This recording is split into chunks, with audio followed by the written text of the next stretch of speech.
Pernah nggak sih achievement top sales per day itu bisa sampai berapa? 1.200 paket.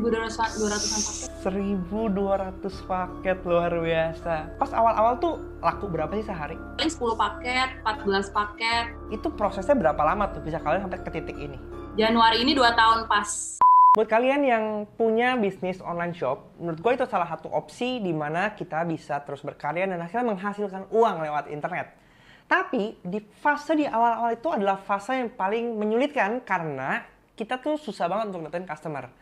Di video kali ini gue akan ngobrol sama salah satu temen gue, owner online shop yang dulunya cuma jualan kira-kira cuma 15 paket sehari, sampai hari ini bisa nembus sekitar 300 paket sehari. Bahkan di hari-hari tertentu bisa sampai 1.200 paket.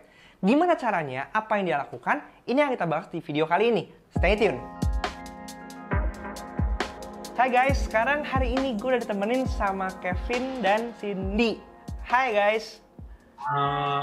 Oke, jadi Kevin dan Cindy ini punya satu bisnis namanya Why Not ya. Dan ini produk yang dijual tuh unik banget. Sebelum kita dengerin cerita mereka, gimana kalau misalnya kalian perkenalin dulu kalian siapa dan kenapa bisa sampai sekarang bikin Why Not? Aku founder dari Why Not Shop, Kevin, dan ini istri aku. Aku Cindy yang ngebantuin Why Not Shop berkembang. Jadi, berarti aku ceritain dulu ya, awal muasal nih, kenapa kita buka Why Not Shop gitu. Kan basically, ketika kita mau ngelakuin bisnis, kan kita harus tahu fundamental yang paling penting itu, yang paling umum itu SWOT-nya ya. Strength, segala macam, weakness, segala macam. Nah, aku tuh ngeliat dari dulu, strength aku tuh jago jualan gitu. Dari dulu, dari aku SMA gitu, kok aku jualan apa laku gitu. Terus aku sempat juga jadi SPB, team leader di PRJ, aku tuh selalu jadi best-nya gitu. Jadi aku ngeliat, wah berarti ini aku punya potensi nih buat jualan gitu kan. Akhirnya makanya pas aku kuliah, aku coba ikut I.O. juga. Nah di I.O. itu kan kita ketemu banyak orang, ngobrol segala macam, dan itu nambah pengalaman aku kan.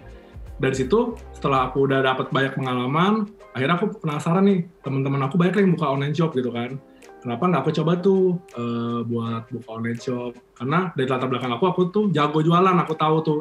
Even yang kayak ngurus I.O. aja Sweet Seventeenan, orang tuh berani bayar puluhan juta sebelum acara, kayak beli kucing dalam karung. Berarti kan aku bisa yakin customer gitu kan. Nah dari situ tuh aku coba mulai. Dan basicnya sebenarnya papa aku itu, dulu itu kan sampai sekarang sih masih jualan keliling. Dia dari aku dulu kecil sampai aku SMP, dia tuh naik motor keliling jualan pakaian dalam wanita. Jadi basicnya buat aku jualan Why Not Shop ini, underwear segala macam, sleepwear, itu aku udah ada basicnya gitu. Itu sih awal mulanya aku kepikiran nih buat buka Why Not Shop ya. Cuma untuk kedepannya sekarang bisa sampai segede gini tuh aku sebenarnya full dibantu sama si Cindy. Oke.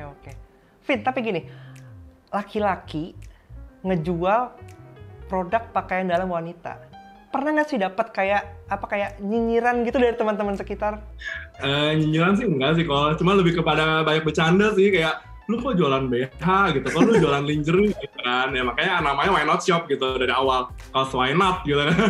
Oh, itu alasannya. Itu awal mulanya tuh kok jadi namanya Why Not Shop gitu. Oke. Terus gimana tuh? Ada nggak pas awal-awal gitu ya? Kalau misalnya gini, setiap bisnis itu kan kuncinya adalah gimana kita nemuin produk yang tepat. Ya kan? Sedangkan kalau misalnya kita ngomongin tentang produk pakaian dalam itu kan sebenarnya banyak juga nih kompetitor nih. Apa sih struggle kalian di awal untuk akhirnya bisa, ibaratnya kalau segede sekarang gitu? Pasti di awal pasti struggle dulu dong.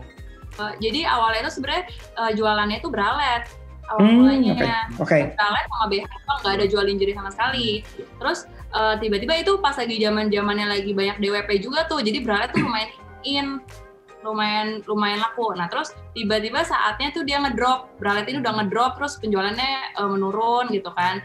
Nah terus aku lihat nih ada satu online shop ada jual lingerie. Nah terus aku dulu coba ambil deh satu lingerie gitu. Dulu tuh kan kita paling nyetok cuma 3 piece gitu kan. Kita coba jualan lingerie satu, ternyata laku banget dan peminatnya tuh banyak banget. Ada lagi. Jadi start dari situ aku lihat, oh ternyata lingerie itu ada loh pasarnya gitu kan. Siapa sih yang sangka lingerie itu kan niche market banget, nggak semua orang tahu gitu kan. gitu. Jadi awalnya sebenarnya bukan dari lingerie, tapi awalnya dari bralette sama dari bra. Jadi itu Why Not Shop sempat 2017 atau 2018 itu sempat down-nya parah banget, karena aku juga lebih fokus pas itu lagi ke F&B. Aku punya gerobak makaroni telur sama telur gulung, itu ada 8 atau 9 gerobak. Aku fokus ke sana, sehingga Why Not Shop itu nggak keurus gitu. Udah turun, udah parah banget. Nah, aku kenal Cindy, kita jadian, akhirnya dia coba mulai lagi tuh dari nol Why Not Shop-nya.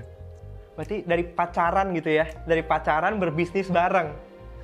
Iya. Bener-bener. Sampai akhirnya nikah. Sedap. Aku memang basicnya juga jualan juga aku dari SD malah kalau jualan itu. Aku dari SD udah jualan, SMP jualan, SMA jualan. Stop itu cuma di pas kuliah karena aku kan ambilnya desain, jadi agak susah ngatur waktunya gitu. Nah terus pas di kuliah ini ketemu Kevin kan, terus aku lihat bisnisnya dia bilang lagi ngedrop, terus aku kayak yaudah sini, aku ambil alih, aku rombak semua gitu. Soalnya dia sebenarnya juga nggak gitu paham tentang online shop yang branding gitu kan. Dia nggak gitu paham gitu, jadi ya udah dia kasih ke aku semua gitu. Jadi dulu itu Why Not Shop itu cuma jualan marketplace doang, via marketplace kayak Shopee, Tokopedia, Bukalapak segala macam. Instagram aku bener-bener nggak ngerti, aku tuh nggak ngerti banget. Apalagi kan kita cowok gitu, kita nggak ngerti cara buat branding tuh gimana segala macam, ngepost itu berantakan banget. Jadi semenjak ada Cindy, nah makanya Instagram kita mulai nge-grow nih sampai detik ini kayak gitu. Dalam konteks tadi ya, yang awalnya nggak masuk sama sekali di Instagram, terus kemudian ada di Instagram gitu. Apa sih yang sebenarnya dilakukan oleh kalian di awal-awal? Kita photoshoot sendiri, photoshoot bener-bener jadi rombak semua, ulang photoshoot satu-satu, pakai model temen aku dulu modelnya awal-awal, pokoknya bener-bener kita press budget. Aku jadi fotografernya, aku jadi editornya, aku posting satu-satu. Itu tuh dulu struggle-nya bener-bener gila karena kan sekali kita beli barang kan SKU-nya banyak tapi dikit-dikit gitu. Kita sistemnya modelnya banyak tapi dikit-dikit. Nah itu semalam suntuk upload sendiri, edit sendiri, kayak gitu deh, semua sendiri deh. Pokoknya terus awal-awal juga nggak ada tuh modal endorse, boro-boro mau endorse nggak ada sama sekali. Pokoknya cuman ini kita jemput bola, kita chatin orang satu-satu. Hai kak, aku ini jualan bralette, aku jualan pakaian dalam. Kalau kakak tertarik, kakak boleh lihat ya gitu. Aku setiap malam aku sama Kevin tuh chat-chatin orang gitu, follow orang, like-in orang gitu deh dulu. Karena belum ada modal iklan, belum ada modal endorsement sama sekali. Jadi sebenarnya di tahap awal itu sebagai owner pun kalian tuh harus aktif, harus jemput bola ya.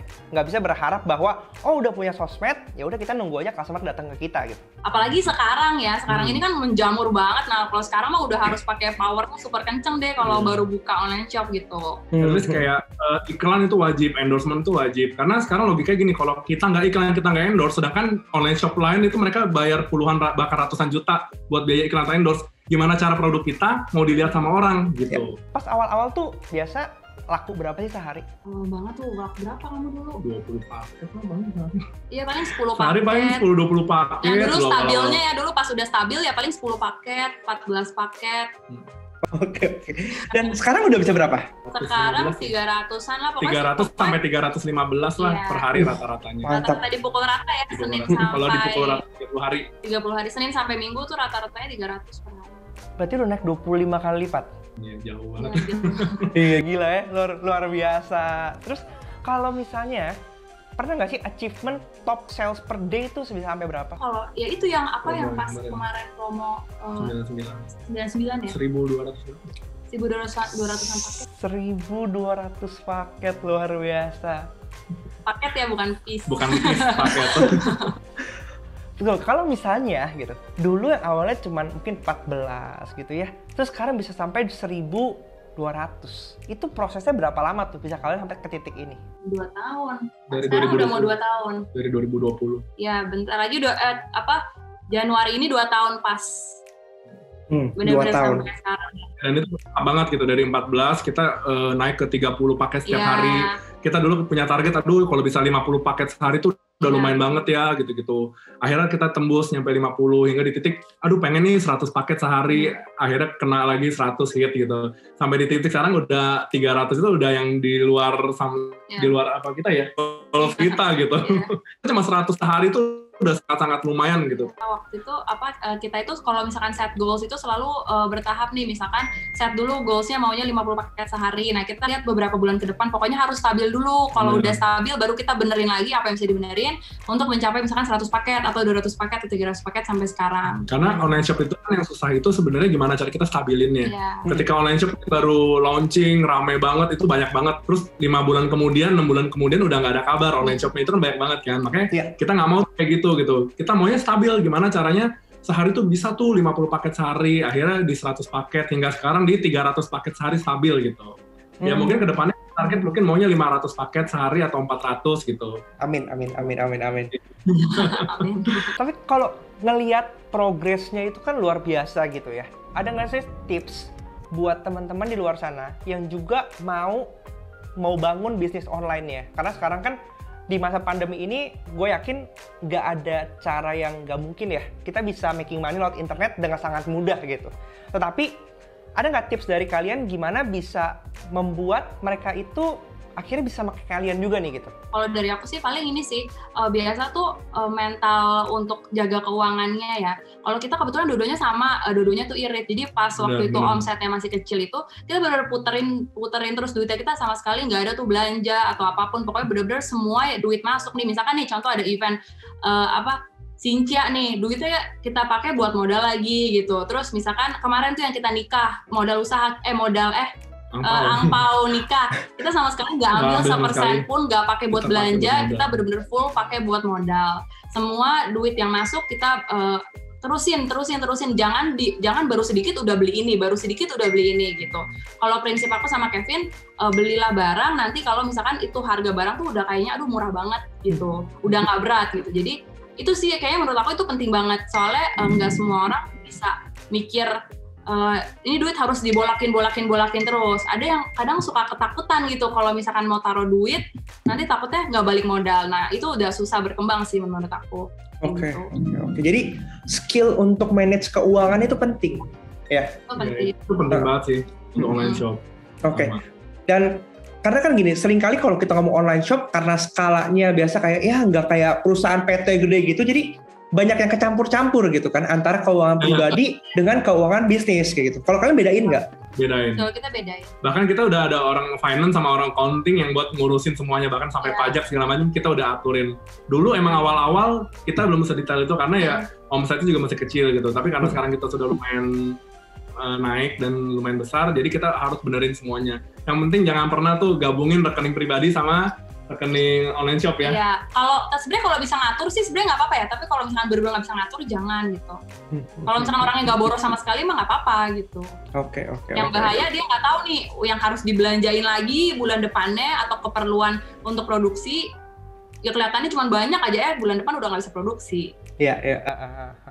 Pernah nggak sih kalian di fase-fase lagi down-downnya gitu ya? Kalian tuh berpikir kayak, aduh kayaknya ini bukan jalan gue deh. Gue kayaknya pengen keluar aja deh gitu. Aku pernah.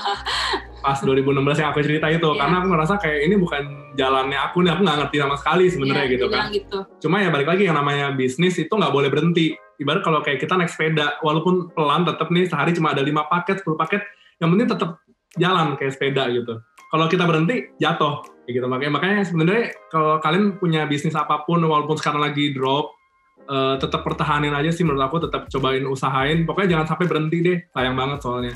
Karena kayak Why Not Shop nih, itu nggak ada yang tahu nih, ternyata bisa sampai kayak sekarang. Dulu aku bener-bener kayak udah hopeless banget deh. Untungnya tetap katanya sini udah jangan, kita coba aja, kita coba pilih barang yang lain segala macam, dan akhirnya untung bisa nih sampai di titik sekarang.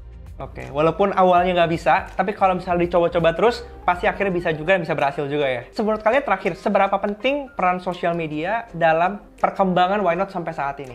Wah itu kayak jantung deh. Jantungnya kok. Itu kayak jantungnya deh. Sosial media tuh udah jantungnya semua sosial media ya. Jadi kita tuh paling takut tuh kalau ada apa-apa sama sosial media kita tuh.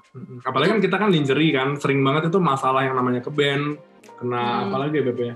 Iya, keblokir segala macem. Karena kan Instagram sama Facebook itu lagi ketat banget nih masalah kayak gitu. Makanya sosial media itu menurut aku sangat penting, karena ketika itu keblokir sehari aja kita itu turun parah banget gitu. Sosial media itu penting banget sih menurut aku. Gimana cara kalian akhirnya bisa membangun koneksi sama audiens kalian sehingga akhirnya itu jadi customer loyal? Dulu tuh awalnya kita tuh sama sekali tuh beli putus gitu. Aku nggak mau tuh kayak ngobrol sama customer gitu. Soalnya kan dulu kekurangan pegawai kan. Nah jadi sekarang kita banyakin pegawai. Jadi sampai ada pegawai yang cuman buat ngobrol sama customer doang. Jadi semua customer yang mau curhat mau apa tuh kita ladenin. Sampai kita juga kan bikin Wetness Talk itu pembicaraan dirty setiap hari Rabu. Nah itu tuh semua tuh kalau mau sharing boleh. Itu sampai kadang-kadang tuh kita udah kayak dokter aja tiba-tiba di chatin, Kak sorry aku mau nanya nih kalau aku gini gimana ya gitu. Pokoknya semua tuh pada nanya ke kita udah kayak kita dokter kelamin gitu. Jadi caranya gitu sih buat kita ngebangun relation sama customer, sama kasih audiens. Kasih sesuatu. Yang mereka tuh bisa buka Why Not Shop tuh bukan cuma kayak mau belanja, tapi mereka tuh bisa curhatin isi hatinya, yang penting dibales gitu kan. Terus kasih pengetahuan segala macam gitu. Oke, thank you. That was very insightful and inspiring. Wish all the best untuk Why Not dan semoga cepat-cepat itu nyampe 500 paket Fahri ya. Amin. Oke, thank you guys. Oke, semoga video tadi itu memberikan inspirasi buat kalian, terutama buat kalian yang pengen bisnis online di masa sekarang ini. Karena setiap hal itu pasti ada prosesnya, tetapi kalau misalnya kita mau setia dan terus belajar mengupgrade diri kita, semua tuh pasti akan ketemu jalannya dan kesuksesan pasti akan mencapai ke dalam kehidupan kita juga. Karena gue percaya semua pasti bisa karena terbiasa. Jadi buat kalian yang suka dengan tipe video seperti ini, silahkan like. Karena 1 like dari kalian akan membantu video ini untuk terpapar dan orang lebih banyak lagi bisa belajar bagaimana mereka membangun online shop mereka supaya lebih sukses. Dan share juga ke teman-teman kalian yang butuh. Jangan lupa untuk subscribe karena setiap Senin, Rabu, dan Jumat akan ada video-video baru yang akan membantu kalian untuk belajar bagaimana cara mendapatkan uang dari internet. See you di video selanjutnya. Bye!